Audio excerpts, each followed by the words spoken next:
Bitcoin Cash is a fresh new cryptocurrency that officially entered cyber markets on August 1st this year. It came to existence as a resolution of a 2-year-long dispute over certain Bitcoin's features that arguably limited its growth. Bitcoin Cash brings most important increase of the block size limit from 1 megabyte in original Bitcoin to 8 megabytes in Bitcoin Cash. Block is a unit of transactions that are made public in the Bitcoin's network in order for everyone to check and verify authenticity of ownership, transfer and acceptance of Bitcoins sent in the network. All transactions using Bitcoin are public to make usage of cryptocurrency more secure for everyone. Blocks supplement the necessity of a central bank to regulate the supply of currency in the circulation. Using blocks in cryptocurrency, everyone is equally the bank of the blockchain. To make sure no fraudulent activity takes place when people send bitcoins among each other, there is a group of people who devote strong computational power to solve difficult puzzles that help verify blocks of transactions. This activity is called mining, and miners are being automatically rewarded for each validated block to increase their incentive to participate voluntarily. This was initially 50 bitcoins for each verified block and is being halved after each 210,000 validated blocks. It takes 10 minutes on average to validate a block on Bitcoin. The smallest half is 10 to the minus of 8 bitcoins per block, which is also the smallest unit of Bitcoin. This means that in the year of 2140, last Bitcoin will be mined and there will be no more rewards for miners.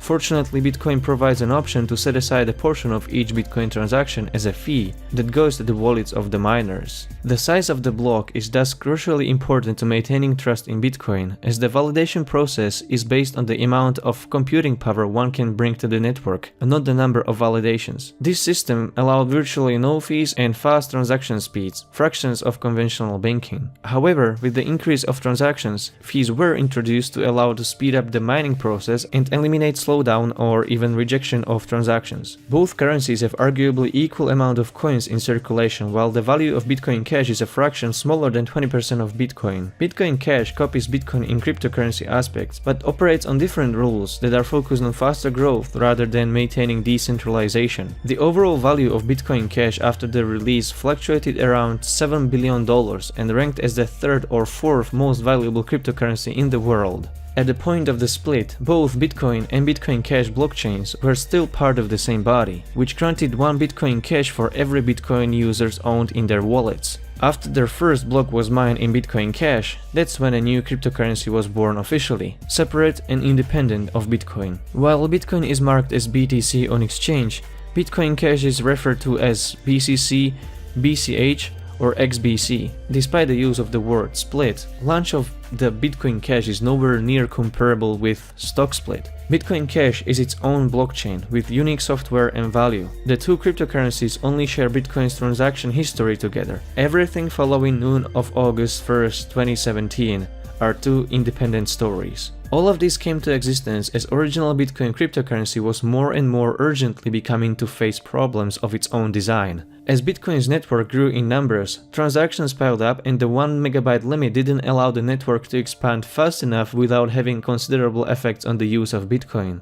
The 1 megabyte block size limits the number of transactions to 7 per second at most, while Visa with conventional banking can process up to 56,000 transactions per second with significantly less computational power. Confirmation of transactions started to have longer delays, and as a result, fees began to rise as Bitcoin users tried to jump the waiting queue. This situation has divided the community of Bitcoin users, developers, and miners in half for over 2 years by now. Proponents of Bitcoin Cash suggested fall of Bitcoin due to its incapacity to satisfy growing industry without a software change. Several crash scenarios were being drawn, signaling that freezes of Bitcoin network and spike in rejected transactions would result in massive exodus of Bitcoin users and downfall of public trust in the cryptocurrency. Bitcoin Cash was advertised as a lifeboat for the sinking Bitcoin ship. The traditionalists, however, maintained that the limit is not a bug but a security measure to prevent the network from being hijacked by powerful players like big companies or even governments in an attempt to centralize and regulate it or harm Bitcoin in any other way. It was also intended to prevent validation of fraudulent activities like double spending. The proposed 8 megabyte limit was rejected out of fears that it would price out small players,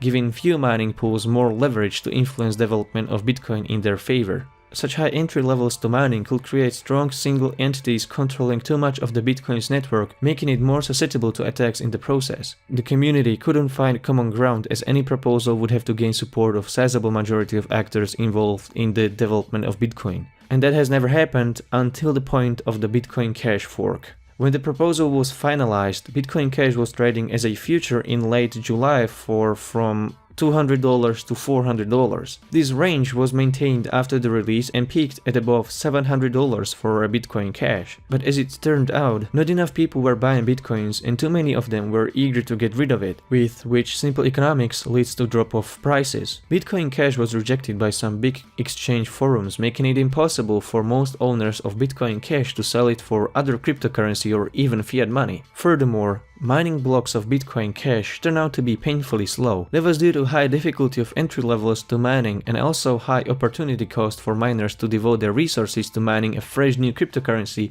instead of a traditional Bitcoin. The situation with Bitcoin Cash is extremely volatile at this point. Prices are now crashing to double digits. However, Bitcoin Cash might find some lag after all, as it received support from two major cryptocurrency exchanges that previously rejected it, Coinbase and GDAX. Speed of mining new blocks also increased to 1 block every hour as of making of this video after Bitcoin Cash reduced mining difficulty. Things change every minute with advanced cryptography. Meanwhile, Bitcoin is set to implement their counter solution to the growing problem by changing the format of Bitcoin transaction using SegWit, segregated witness. This basically means that a block will no longer be counted as 1 million bytes, but 1 million units, where signature part, the witness, will be stripped from each transaction, which take up roughly 60% of transaction size. Each witness byte will be counted as 0.25 units, which essentially allows increase of the maximum block size. Also, Bitcoin will increase its block capacity to 2 megabytes in the next 6 months. We are about to see how the effects of SegWit compare to the fate of Bitcoin Cash fork once activation takes place this August. The bottom line of the ceasefire is that it perfectly reflects attempts of emerging groups to gain influence where the money flows. Both SegWit and Bitcoin Cash fork were realized under close watch and lobby of the biggest players on the Bitcoin market. No power is going to want to coexist with decentralized cryptocurrency with such a huge value. There is a lot of politics involved in this science of math. Every crisis will serve as an opportunity to pursue what's best for their strategy to gain more. Bitcoin is a place for face-off among users, miners, developers, startups, companies, and even the governments. We haven't had such a battleground yet.